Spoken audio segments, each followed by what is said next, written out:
All right, guys, it says we're live, so we're live here. A special Hobbypalooza edition of Grown Men Talking Sports Card. Of course, I've got Michael Moeller, Double X the Beast, and then our special guest today is Ryan, who is Cardcollector2 on pretty much any platform known to man, right? Yep. Awesome, dude. So I know you don't have a lot of time today, so we'll just kind of dive right in. So one of the questions I kind of wanted to ask you is, as a card shop owner, what were your initial thoughts whenever COVID kind of became a thing, and what did you have to do to adjust in your business? Yeah. So it was probably a couple weeks before COVID, I think it was about a week, 10 days before I got shut down. COVID was starting to it was on the West Coast, at Seattle is where it started. And my initial thought is, if we have a pandemic and everything gets closed and there's no sports, theoretically that would crush card values. And so the initial concern is I should have some sort of additional boost in savings to be able to provide for my family should something happen, as I am a full-time card shop owner / entrepreneur. So my initial thought was I should probably cash in on some sort of investment. So as soon as this happened, I cashed in on a Jason Tatum collection. And this was right when Tatum had really started to rise. His values were back up to higher than they were after, Eastern Conference Finals, Game 6. He dunks on LeBron, right? His stuff was high at that point. And I cashed in on it. I did pretty well. But my thought is, if there's a pandemic, not really sure what card values are going to look like, it's so much is unknown, I might as well cash in. So initially I sold a lot of stuff. I think most people did. I saw a lot of people cash in on some stuff. So initially sold a bunch, and then right after COVID, right when things started to get real serious and shut down, that's when Panini and Topps and a lot of these companies shut down completely. And that's when stuff really got crazy, because everybody's at home with nothing to do and nowhere to go, and they're getting paid by the government with these checks. And boxes are not nearly, you're not able to get them as easy because Panini and Topps are shut down. So that was when it kind of became hey, we need to get a lot of stuff. So in a month period, it went from let's sell a bunch to, hey, let's buy a bunch. So it was a very interesting first month when COVID really happened. Were there any big time adjustments as far as your business goes that you had to make initially and still going forward? Yeah. So as soon as COVID happened, when COVID happened and we get shut down, right? It can't be open. So thankfully I have the following that I have, and I used to break on Instagram. So the first thing we did was we've got to go back to breaking. Still have to be able to move product because we didn't know when we were going to be able to get new stuff in. So it's we've got to move what we can. And that was a huge success. Like I said, I used to break a while ago before I owned the store. So started breaking again, and that ended up working out really well. So that was by far the biggest adjustment, was no retail setting because we're closed. So we just used the retail setting to break. So we had a table for shipping, a table for sorting, and a table for breaking. And I had, employees helping me, and we'd rip, we'd short it all, and then we'd ship it all. So it was definitely an adjustment. That's awesome, though, that you already had that experience as far as breaking, and you were able to have something like that to fall back on, because I'm sure that was, very worrisome time as absolutely a dealer. I mean, in all businesses, but, we're talking cards here today. So I've got one more question, and then I think Michael's going to ask you some stuff. Cool. So with all the talk about the National, obviously it was supposed to be this week. Yeah. So as of now, they have it scheduled for the middle of December. So what are your feelings like? Do you think that it will happen in December? And if it does, do you think that you'll be able to still put a trade night together? That's a good question.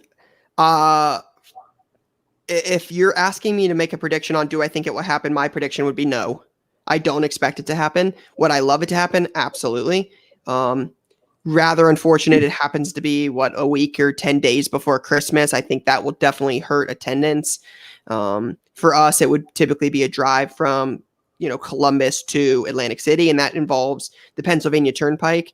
So that would definitely switch things for us, just in terms of flying rather than driving. Just don't really want to make that 10-hour hike and potentially snow. But if it happens, I'll be there.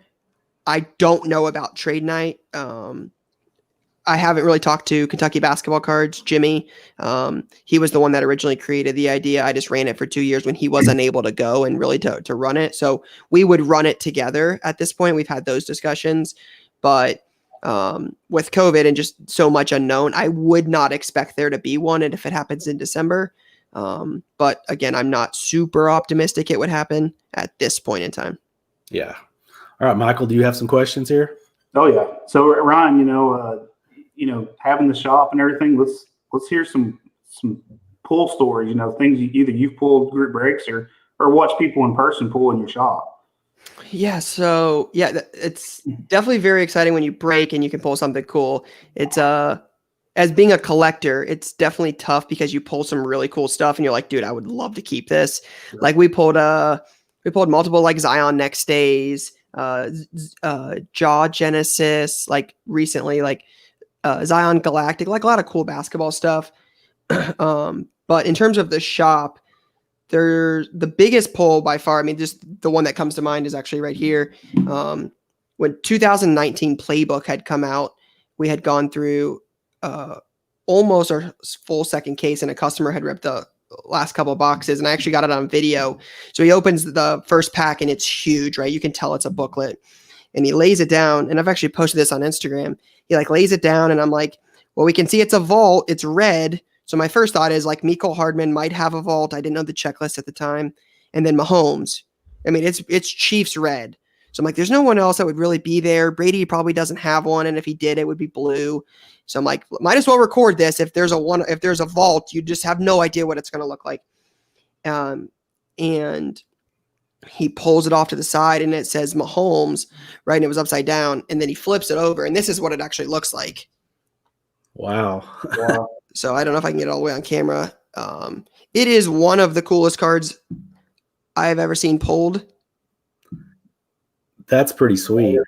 Yeah, a lot going on for sure. Yeah, and it's again, I don't know how to do this on here, but it is a 101. Yeah, I can see it. So I kind of figured, and I still think at this point, it would probably be the product hit. I can't think of anything that would be better out of Playbook. Kyler's not going to sell as well as Mahomes. Lamar, I don't think is going to sell as well as Mahomes because it's not a rookie. So I just kind of figured a product hit. I love Mahomes. I've been very big on Mahomes, and with the way the card looked, I was like, if he wants to sell it, it's not going to leave. And sure enough, his name's Brian. He was willing to sell it. We spent 20 minutes working out a deal, and I was able to purchase it. But that's by far been the coolest pull in my store. That's pretty impressive. So I guess the other question I have is, obviously having a shop, one of the benefits of that too is stuff walking in the door sometimes. What's been you had some cool stuff people bring in, maybe they don't know the value, they're bringing in to ask you or looking to sell things? Yeah, there's been a lot of cool stuff walk in. The coolest one that's ever walked in was not long after I had opened. So I bought the store May 23rd of last year, closed it to remodel, and then opened May 28th. And it couldn't have been more than 6 weeks after I opened. LeBron rookie jambalaya got brought in. So that was by far the coolest. And at the time, I definitely didn't have the capital to buy it. I was so worried about putting product on the shelves. I couldn't afford it, and the seller didn't know what he wanted for it. But that was by far the coolest card that's walked in. I'm still waiting for the day where like a Mickey Mantle 52 tops or Jordan 9.5 Fleer rookie or just something really cool walks in. But there was a one time a lady had brought up like a basket of stuff, and it was like a Longaberger basket. And she's like, hey, I got these from my stepfather. I think he had just passed away. I have no idea what's here. Can you help me? So I start flipping through it, and I'm like, you see a Longaberger basket, and there's a bunch of dirty top loaders. My initial thought is this is going to be hard to tell someone their cards aren't worth anything. And I pick out a stack of cards, just like grab a box or a stack of top loaders. And one of the first cards in there was a 96-97 Flair Hot Numbers Jordan. Wow. And that's my favorite Jordan insert. I already owned a PSA 10, and I was like, this is super cool. I was like, this is worth like really good money. So showed her that. She ended up having in the same box, she had a Mike Schmidt rookie, a Terry Bradshaw rookie, and there was like a Desmond Howard, like 1992 auto with Ty Detmer. There was a couple cool things in there, but I don't think she had any idea that she was going to get, $50 to $100 for whatever's in there. And she got a lot of money for it. So that was really cool because she kept bringing more and more back. So like I could help her explain to her, like she had a 4-row box at one point of 2000s football, not knowing what it was. I mean, no idea. So we start flipping through it and I'm like, this is the only guy you want from 2000 football is Tom Brady, the only guy. So I show her what some of these look like. And there's a stack of probably 150 Bowman Chrome. And I'm thinking, please be in this box. Please. So we're flipping through it and they're all stuck together. And I'm no. And sure enough, last little stack, there's a Brady Bowman Chrome rookie. Nice. So I was able to get that. It ended up like she would continue to bring stuff in and I kind of felt bad at the end because you'd get the typical 90s stack of stuff. Like she'd see similar names and like, these aren't really what you want. But yeah, just every day is something different. You just never know what's going to walk in the door. Right now, it seems to be a lot of basketball. Everything seems to be basketball the way the market is. Lots of Zions, lots of Ja, LeBron, Luka. It seems like everything now is basketball, but it's completely random. So those are probably some of the cooler things that I've seen though. So anybody that follows you on social media or just knows you, like they see how passionate of a collector you are and how passionate you are about the cards. So how tough is that to balance your passion for collecting with also, being a dealer as a career? It is extremely difficult and I struggle with it a lot because these cards pay my bills, right? Like I have to sell them. I always say I can't eat them. So it's definitely tough because I want to keep emotion into it. Like this, like I've got these cool cards of like, I think these are good buys. I think they're safe long-term. LeBron, for instance, I think LeBron stuff's about as safe as it gets.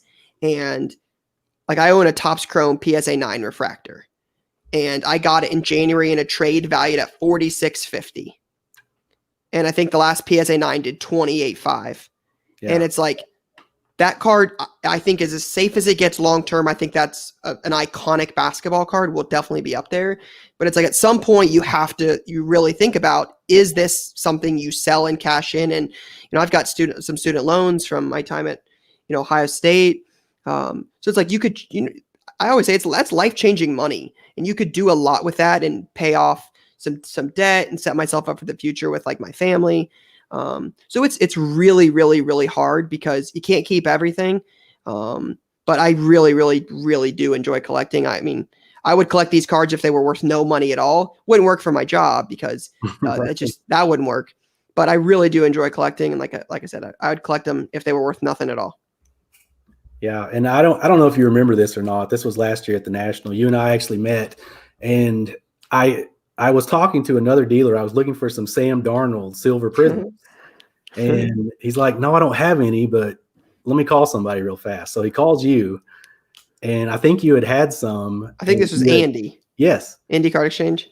I think that's who it was that called you, right? Yeah. And I think you had sold them. Maybe was it to Gary V? Yeah. Right? I had 7 of them. Yeah. 7 PSA 10s. Yeah.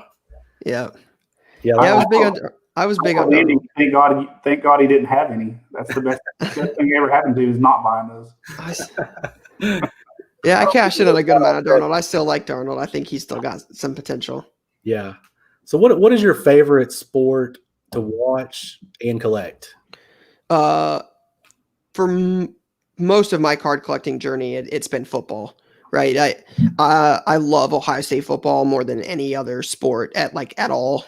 I would give up cards for Ohio State football to win. Like Ohio State football trumps cards for me. So for sure, college football. That's why I'm so big on like the college stuff. Like if you've seen some of my like personal collection, it's Ohio State Buckeye stuff. That's my jam. Recently it's gotten a lot more into basketball just because of what it is in cards and how it really like runs the market right now. LeBron, there's so much young talent in basketball with Luka and Zion and Tatum and Ja and Giannis. The basketball market right now is fun. So I've watched a lot more basketball. I mean, I say that relatively considering we haven't had sports in 7-8 months, but for the most part, I would say football is my biggest passion for collecting and watching. I would think that anyone that runs a card shop in this time period we're going through right now would have to be into basketball just to, because like you said, it's just so hot right now. Yeah, and that's also you're right. You definitely have to have basketball, but it's kind of like a double-edged sword, right? Because it's so hot, box prices go up every day. So when you sell a product on Monday and you reorder it on Tuesday, by the time you get it Friday, or by the time you even reorder it Tuesday, the box price is oftentimes higher than you even sold it for. So then you get it in, and there's a little bit of a negative perception per se, like when you get a product and it's like higher than you had it at before, because box prices change so much and the reorder cost is through the roof. Everybody seems to want Zion. So many people breaking. So basketball is hot, but it's also really, really, really expensive. And I think some of that has me worried a little bit long term, just because these prices. I mean, I saw Prism basketball cases are at $30,000. That's I just don't know, other than breakers, who can afford that as a collector. It just seems like that's going to prohibit or it's going to have some issues with cost of entry for this, because you're coming in and Prism retail basketball packs are now $30 a pack, and that's 4 cards. Yeah. So there's just something like that worries me. The basketball market's hot, and it continues to run the card market. But it's also pricing, I think, a lot of people out of ripping packs and ripping boxes in basketball because it's so expensive. And is it hard for you to get product? Basketball, yeah. It basically, what it's become is you almost have to order more than you want and sit on it, because by the time you move what you want to move, the excess you have has already gone up, 30%. So rather than reorder, don't order 4, sell the 4 in 2 days, and then reorder in 2 days, because 2 days from now, that product's gone up $25, $50 a box. So you're saving yourself money by not having to reorder it every day. And that at least allows you to keep costs down, because the biggest competitors are going to be the online customers like Blowout, Dave & Adams, Steel City. So that's our biggest competition for sure. So you want to try to beat those where you can, but sometimes it's just not even possible. Yeah. So I know you've got to run here in a second. Do you want to tell everybody out there, where they can find you on social media and, where your shop is and everything, in case somebody's in the area? Yeah. So anything on social, so Twitter, Facebook, Instagram, we even do TikTok, is all Cardcollector2. YouTube's Cardcollector2. And then I'm also on a podcast with a couple good guys. It's Card Talk. You can find that on Spotify or on Apple Podcast. So, and our shop is in Grove City. It's 4026 Broadway. It's off 62 in Grove City. Awesome, man. Well, I know you've got to run, but man, we really appreciate you stopping in. You're just you're such a staple of the National. So I was like, man, we've got to get you involved in this somehow. So thanks for stopping in, Ryan. Absolutely. I appreciate you guys having me and inviting me on here. Really appreciate it. All right, man. Have a good one, buddy. See you guys. All right. Thanks. All right, Michael. So you and I, my friend. Back to the I would call it the dynamic duo, but dynamic doesn't describe us. It's something. And I do apologize. We knew we were only going to have Ryan for a limited amount of time, so we're really trying to pay attention to him. So I haven't been checking the comments, but I'll start doing that now. So I do apologize. I'm not ignoring you guys. So Michael, what's one of the cool new products out in baseball? You and I have been kind of talking about this, and I want to kind of hear your thoughts. Well, first off, I screwed up by not ordering any, but it's the Topps online exclusive, the 2020 finest flashbacks. And I went as far out on a limb, maybe as saying, to me, it's the baseball product of the year. I think it looks great, and it kind of got dropped at a good time with baseball season getting going here, and possibly shut down right immediately after getting going. But man, the cards look phenomenal. I think they did a great job, and I've toyed with the idea of trying for the base refractor set, which is difficult, but I may still chase that down. That would be, it would be difficult, but it would be fun. I think the base refractors are only falling one per box. Yeah. I mean, they're supposedly limited to 50. They're not serial numbered like the golds are, but you get a gold or better basically in every box, and that's kind of how the base refractors have been too. They did such a good job with the set. Phenomenal. Just I love them. I just love them because, like you said, it's like the 93 finest refractors, which that's such a classic set as far as the modern era goes. And yeah, these look awesome. And I would say if you do want to start that set, the Trout and the Robert, those are definitely very costly. Yeah, there's a few guys that are going to cost you quite a bit. And one thing for me that immediately drew me to the set, obviously the look and everything, but I'm not an auto guy, and so I think you only get an auto one every 4 or 5 boxes on average or something. So most boxes aren't going to have an auto. It's just about the design of the base set and the parallels and Eric, that's exactly right. And but I think they did such a good job with it. I think in this day and age, with baseball being maybe going to get shut down and maybe not going to have as many rookies come in and play, and so the current products may not be as relevant as maybe in the past. I think it's awesome to have kind of a throwback set like that. Yeah, and man, I don't know. I just think these look so cool, and I'm trying to urge you into starting that set so I can You gonna live through me? Yes, because I don't want to have to do it because I know how expensive and difficult it's going to be. So it's only money. It's only money, Andy. You can always make more. I would rather watch someone else suffer through the building of the set, and then I can just come look at it when you finish. Yeah, I think I'm going to start picking up a couple here and there and just seeing if I can't get 25, 30% done. Maybe over the next couple months, and just seeing where I'm at. Yeah, I agree with you, Michael. I think they're going to be tough to find, and then the product has gotten so expensive. I think there's going to be a lot of people like our good friend Eric over there. It just doesn't open anything, and Eric's probably got 50 boxes of them sitting there. He might. You never know. You never know what he's got in his background of his videos there. Crazy stuff, though. I know that. So, we're doing this whole thing this week because we're not at the National, right? So, we kind of talked about it earlier, and we thought it'd be kind of fun just to kind of look back at some of the National shenanigans and, just have a little, kind of like a little recap of what's happened to us during our past trips to the National. So kind of get us started with a story here. I'll get us started. I'll get us started with the first National we ever went to in Cleveland. I think 2008 or 9. I know some of these guys probably know every year and where it was at. It was one of those 2 years. I believe 2009, but I know that year. At that time, I hadn't started working in the oil and gas industry. I was still doing heating and air conditioning and was kind of making my career path, in that, doing that. And I didn't have as much money at the time. My kids were little, you know how it goes. And we go to the National, and I didn't have much money to take with me. But I remember the 3 big purchases I made were 3 boxes. Coincidentally, we just talked about finest flashbacks, but I actually bought 3 boxes of 93 finest baseball there. And I don't remember exactly what they cost, maybe around $150 or $200. Does that sound right? I think at the time. That's probably pretty close.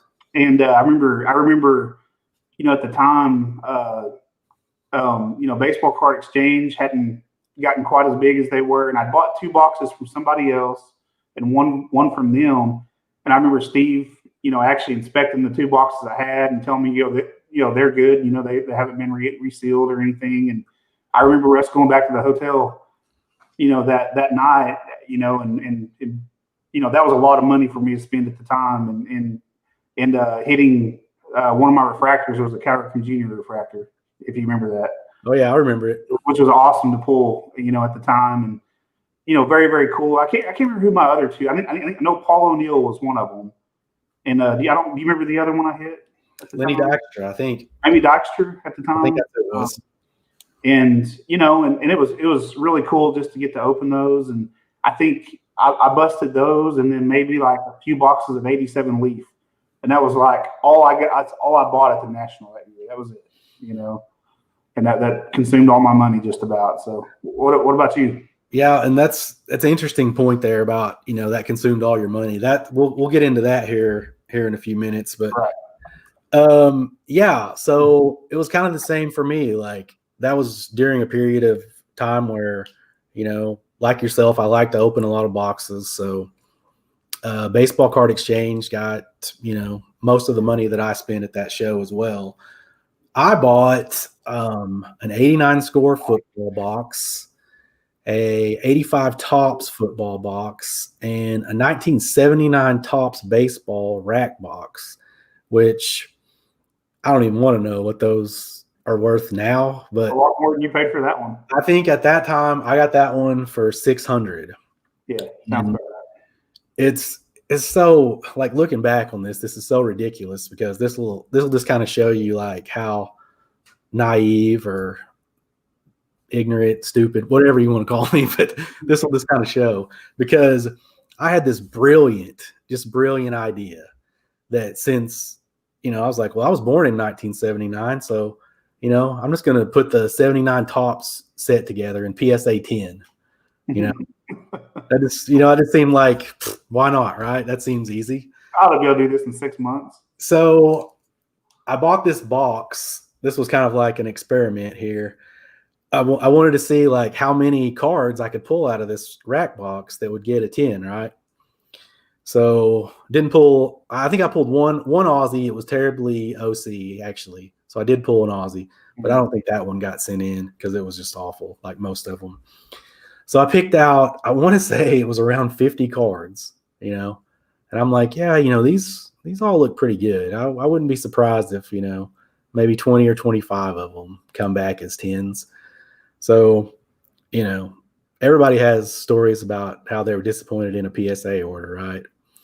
Well, however many I sent in, whether it was 45 or 50, I was 0 for 45 or 50 on getting 10s. I think I got maybe half 9s and half 8s. Like, I had no idea back then how tough they were, like, on vintage stuff. I was just very novice at grading, and it was great. It was a great learning experience, guys. Don't bust vintage baseball. I remember that. I remember, but I also remember though, like, at the time you getting to bust an 89 score football box for, I don't remember, 75, $80, whatever it was at the time. It was now looking back now, obviously, you're not gonna get to bust them near that anymore. Those days are over, Oh, yeah, for sure. For sure. So, we kind of talked a little bit about how we spent pretty much all of our money at that one, basically a baseball card exchange for that national. So what is the most amount that you've spent at a national just on cards? We're not talking about anything else, just on the cards. And then also, what's the least amount you think you've ever spent at one? Because you've been to how many? Probably 7 or 8 of them maybe I've been to. I'd say roughly. I've been to Cleveland 3 times, and Chicago probably 4 times. So probably 7 of them I've been to. Okay. So I would say the most I've ever spent on cards has got to be somewhere between $7,000 and $8,000. I would say any one trip. And the smallest amount was definitely that year. I probably spent $700, $800 on cards the first year. Right. I'd say I probably usually average maybe somewhere in the $4,000 to $5,000 range, maybe, that I usually take with me. And I think like this is one of those questions that a lot of people ask is like, how much should I bring? How much should I bring? It all depends on your situation, obviously, but so the most I've ever spent at a national was probably, I would say, $7,000, $7,500. And then the least amount I've ever spent is, I think I've been twice where I probably spent less than $100. Yeah. And sometimes like the time that I did spend a lot, like I already had a couple of deals in place that I'd been, saving money up for months, So it's not like I was just, spending all that just from 1 month. I've been saving up for that for a long time. And then I'm so picky with stuff though. Like I like to get good prices on things. So there's definitely been a couple of times where, I might be there 4 or 5 days and probably, I don't really buy much of anything, just less than $100 worth of stuff. And my focus is changing. I used to open so much sealed product up until 2015, 16. Now, I probably wouldn't buy as much sealed stuff as what I used to back then. Used to, if I couldn't find cards I wanted to buy, I'd just buy cases or something and bust it and have a hell of a good time while I was there. I don't know if I would do that so much now. Things have changed a little bit, but yeah, another one about busting. You probably remember this was one of the first times I went to Chicago, maybe the first year.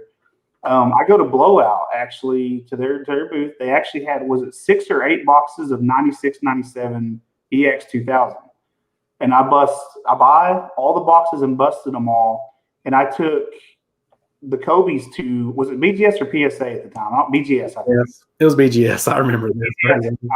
And so keep in mind, I busted them like on Thursday night, take them to BGS on Friday morning, first thing. And they, what was it, 2 of the cards, I believe, came back evidence of trimming. I know at least one of them did. One or 2 of them did, right off the bat. And I just pulled them the night before. So what do you do? Now, you said, okay, so you were talking about, I'm going to put this up there real fast for everybody to see.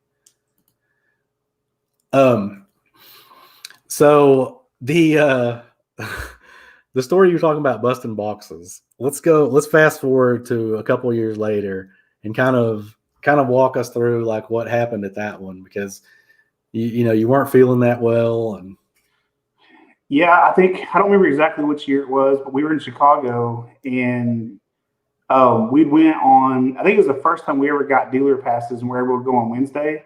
And we'd been there all day Wednesday, bought a bunch of, I bought a bunch of, when I mean a bunch of boxes, I mean, what was it, Andy? 70 boxes I probably bought. I don't know, literally. I would say yes, probably so. I know I bought 1 or 2 sealed cases of 2013 Bowman Jumbo, tons of 90s boxes. I mean, just a ton of stuff. Well, at the time, I didn't know that I hadn't been feeling well. And I've got an autoimmune disease later, a couple years later, I figured out. I'm not so sure I wasn't feeling it at that time, but I was just so tired, fatigued at that point in time. I went the first day, bought all those boxes. I didn't even go back the other days. I literally stayed in the hotel room. I had to take Andy to the National, dropped him off, and I was so tired, I didn't feel well and everything. And I remember that I just sat around and busted boxes. I felt like a kid getting dropped off at school each morning. Like kind of were. Michael would pull up, by the curb and just drop me off, and there I would go off with my backpack going into the National. Yep, I remember that.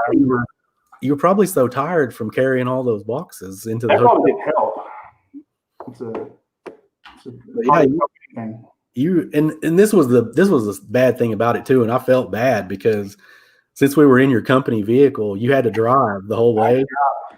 Had to drive back. We drove all the way from Chicago back to Oklahoma City, and yeah, it's a long drive. It's a long drive, especially when you have to do all of it, huh? All of it, yeah. But I'm getting pretty used to carrying you over the years, so it's okay. Hey. Let's take a couple of questions here. Yeah. I think online card prices are going higher now because they're limited card shows. I think it's people are just at home with nothing else to do, and they're just buying up everything. I don't know if the shows really impact the markets as much as people think. I don't know if there's how many of them there are that really, impact that. But I mean, I think it's just people are home, and I think they're seeing what's going on eBay with the market and what things are selling for. And so I think that's the biggest impact on that to me. Yeah. And, the retail side is,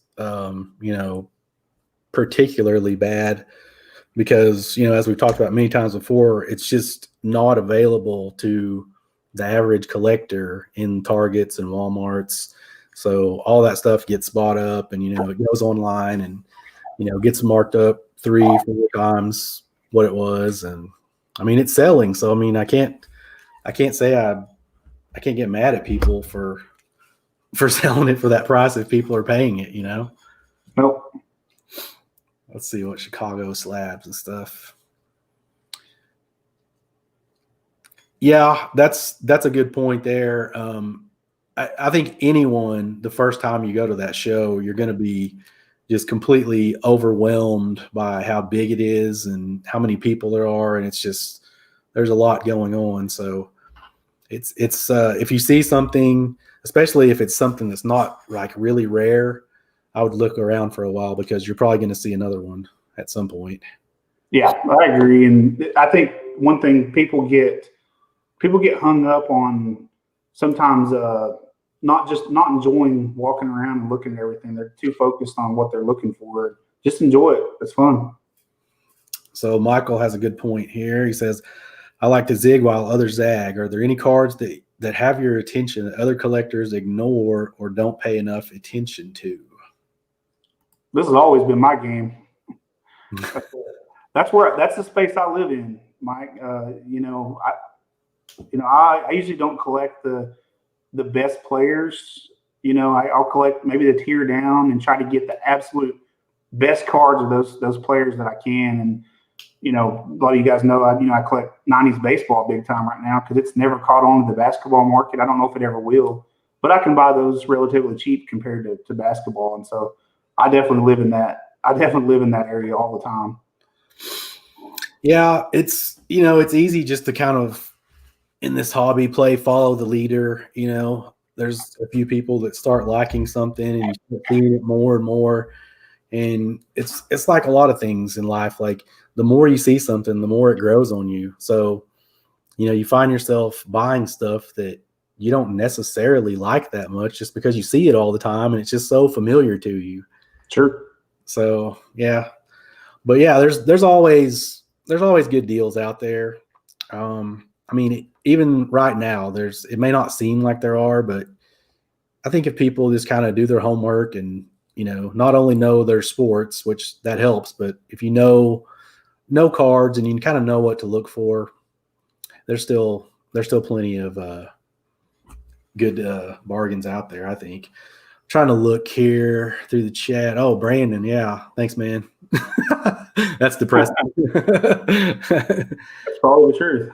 Yeah, I would say with me opening that box, I probably got, I don't know, maybe $100 worth of stuff out of it. So even though I had a heck of a deal on the box, I still lost a ton. Yeah. Have you seen these, Michael? I've heard of them. I haven't seen them, no. I know a lot of people like those. I know Eric likes those and several other people. Because of the cardboard, Eric likes it. Yeah. He has taste. What can we say, right? Let's see. Tell us what to invest in and how to collect. I'll have to think about that one, Eric. Let's see here. Trying to see some more questions here, guys. I see Ken's cardboard. He's asking about Gary V over there. Who is to blame for the prices, the distributor or the collectors? Both. Everybody. You can blame the distributors for charging that much, and you can blame the collectors for paying it. So, that's just, I know, like that's the only way that I think that a lot of these prices come down is people have to stop paying it. And in the card collecting community, I can only speak for myself, but I don't have a lot of willpower. If there's cards that I want, I will try to go out and get them if I can. Yeah. So I don't know. I guess I'm part of the problem. I think the group breakers have a big part of it. I think, there's, it's turned into an industry. That's just the way it is. What do you think about this one, Mike? That's an interesting one. I was reading it over there. I think all of these people with big voices have a real influence in the hobby. I think, certainly he does.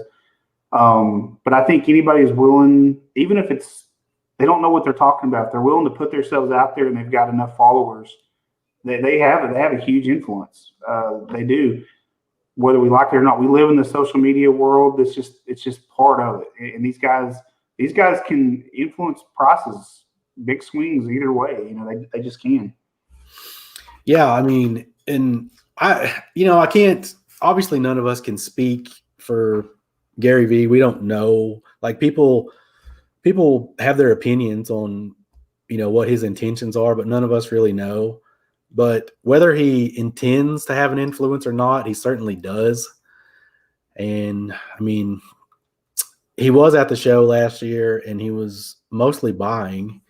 He was buying a lot of Giannis. He was buying Sam Darnold, kind of like we talked about earlier.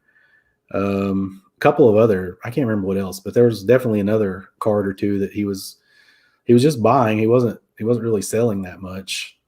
We had your baby brother over there trolling me in the chat too. Oh, he is? Yeah, it scrolled up. He asked me what the biggest card I regret selling is, and it's easy. It's my PMG Green Grant Hill by far. No doubt about it. Where's it at? Oh, yeah, this one? Yeah. What's the card you regret selling? Well, no doubt about it. That's easy.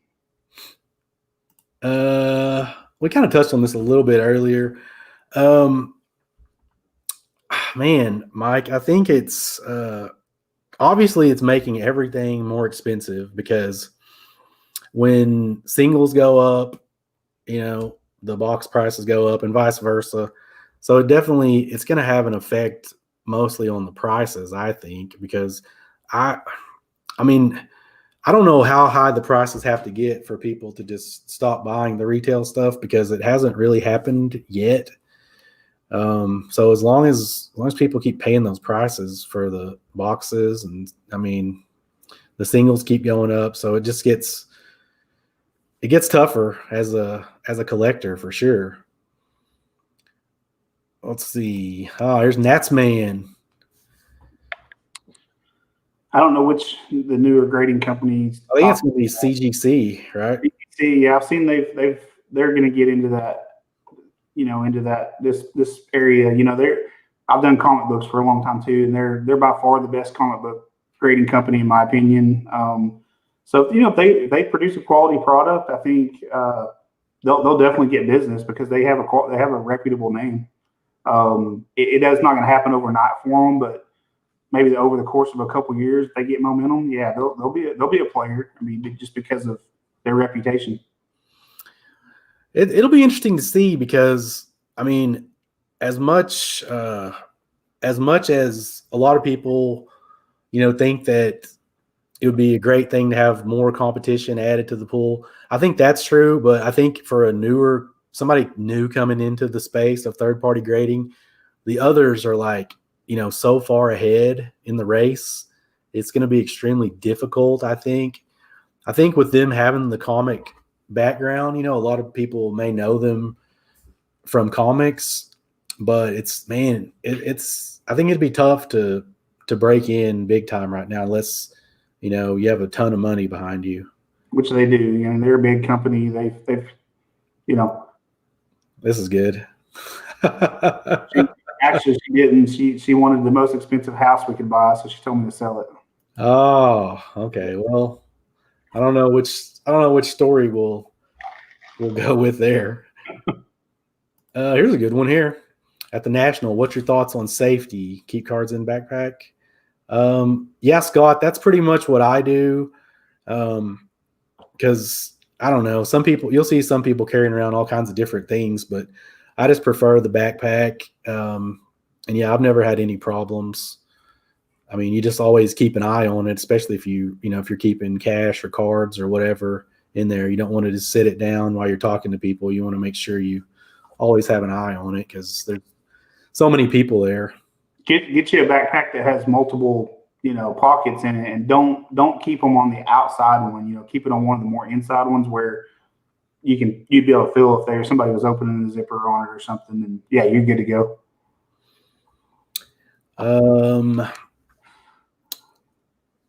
Probably. It sounds like, if you just said that a couple of years ago, that would have been just a ridiculous question, but it's, I don't know, man, possible. I mean, it's possible, likely. I don't know. I mean, it's a lot of people are worried about the rookie class next year, but I don't think I would be too worried about it. I don't think anybody cares at this point in time. They're just ready to buy. Everybody's always ready to buy. Can someone explain why a 50K print run of Fauci is still popular and so freaking expensive? Madness. Well, it's that great pitch he had opening their first pitch. That's probably the worst pitch I've seen since who was it? Was it 50 Cent that had the terrible one? A couple of years ago. Yeah, I believe it's him. Yeah. Man. Oof.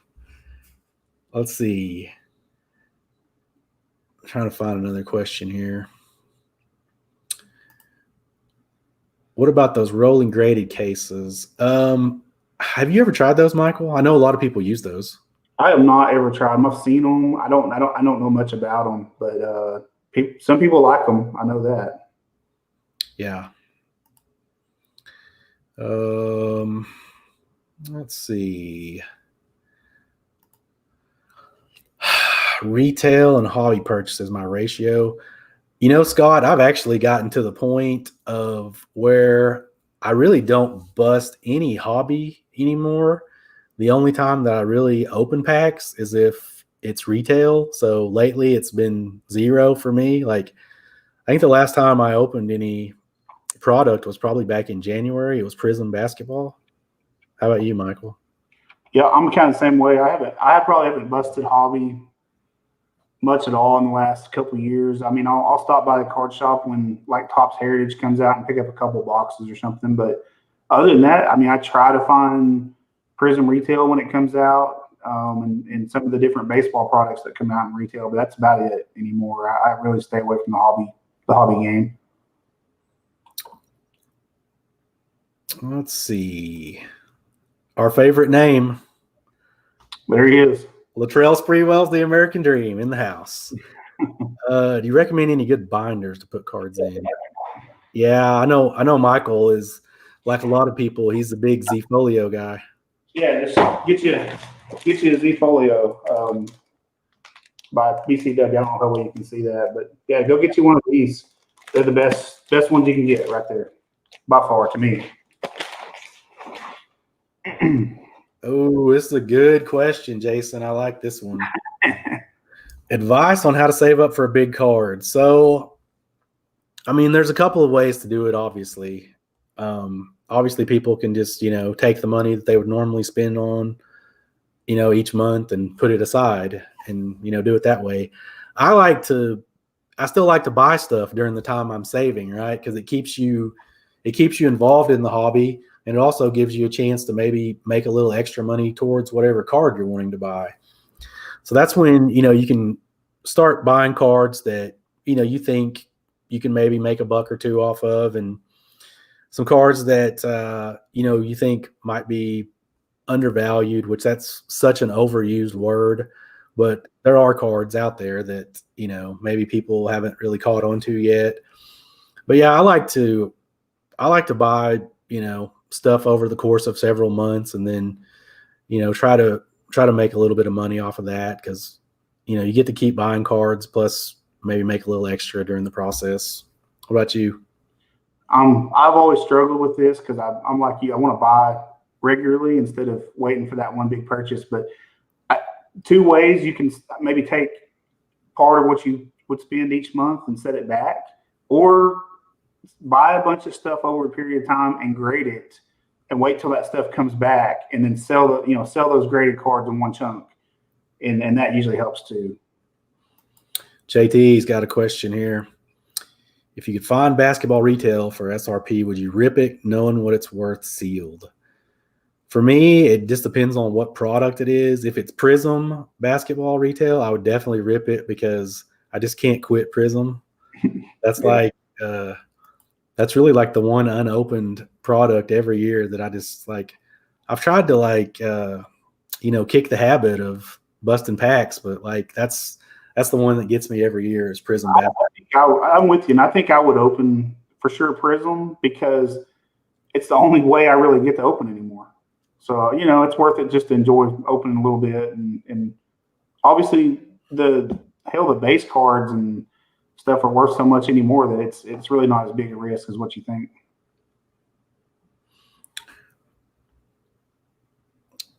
Oh, so I assume Dave is talking about CGC. Yeah, I mean, it seems like it would be a definitely uphill battle. Should I dig Kyle Lewis out of my common box as I will be back to earth before I'm done? It's funny, Get him Ron. out right now. We were talking about Kyle Lewis right before we started this stream, and I think you have him on one of your fantasy baseball teams. Mm-hmm. He started off really hot, and he finished last year really hot. So last year, I don't know, man. I'd definitely get him out of the common boxes. I don't know if I would maybe sell a few, hold a few. I don't know, man. He's looked pretty good to me. Let's see. Oh, well, I know that's too old. Come on. we live in the day and age when 25 is old. Yeah, he was pretty hyped. Real hyped, yeah. Like, what pick was he? 3rd or 4th overall, if I remember right. Was like 2015, I think, if I remember right, maybe. Yeah. So we're getting close to the end here, Michael. Do you have a random 5? And then after we do the random 5, we're gonna give away a $50 gift card from Blowout Cards. So appreciate Blowout Cards allowing us to do that this week. So let's hear the random 5. Random 5 I got for you. This is an easy one, super easy. I want to hear your 5 favorite Topps Chrome and/or Prism designs. It could be baseball, basketball, football, whatever designs you like. All right, top 5. They have to be in order? No. I'm going to say old school 96 Chrome basketball. Yep. Are we just talking refractors or base? Just the design in general, but I pictured there were some of the refractors when I was thinking about the designs for my list. 13 Prism. I really like that. 2012 Prism, I think it looks really good. This is kind of a homer pick because my guy's in there, but 08 Topps Chrome. Yep. I really like those. There's a lot of like awesome classic photos in there. Yeah. And let's see, that's 4. So the last one, let's go with 98 Topps Chrome. 98 Topps Chrome. I like those. Those are nice looking. Mine was I've got 2007 Topps Chrome football. I've always loved that design. It's you got Calvin Johnson and Peterson in there, of course, and I love 2004 Topps Chrome baseball, especially all the parallels. I've always loved that one. 13-14 Prism basketball. I had that one in my list. 96 Topps Chrome basketball I had in my list. And probably actually my favorite, my number 1, which might surprise people, is 01-02 Topps Chrome basketball. Specifically the black refractors, when I picture them, I've always held those very high. Those look really good. Yeah. They're very good. It's not the best checklist or rookie class, but just as far as looks go, they're awesome. Yeah, I really enjoy those. That's a good year. I mean, it's not a great year for like rookies or anything, but just the design is just really sweet. Alex Hall and Zach Randolph are the best 2 rookies. All right, so you guys ready for a $50 blowout gift certificate? So it's going to be the first person that comments the correct answer to the question. And all right, you're in charge, Michael, of seeing who the first one is. So whoever the first one that shows up on Michael's chat that has the correct answer will win. So the trivia question is, who was the last team that Patrick Mahomes Sr. played for in the major leagues?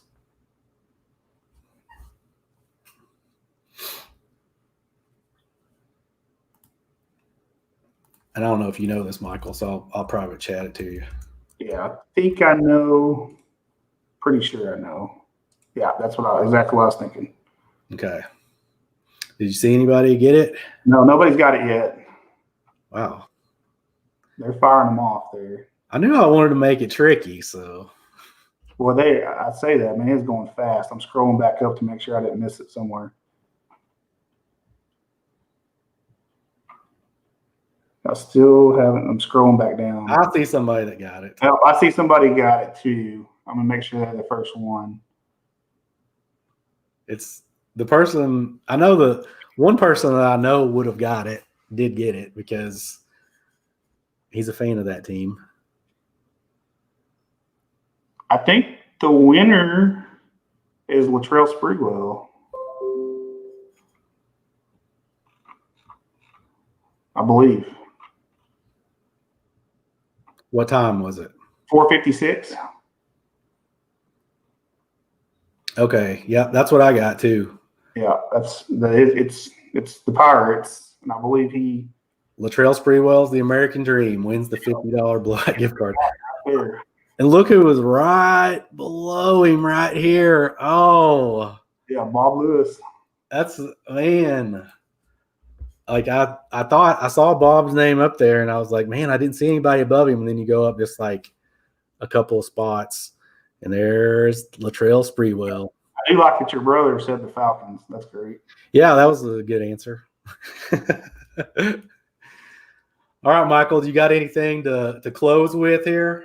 No, man. Thanks everybody for coming on today and spending their afternoon with us. Just to let everybody know, the next channel up right after us is going to be Snoop 12922, and I don't know if you guys know this, but this man has a $30,000 bass boat. So go check him out. Thanks for tuning in, guys. We'll catch you later. Thank you, guys.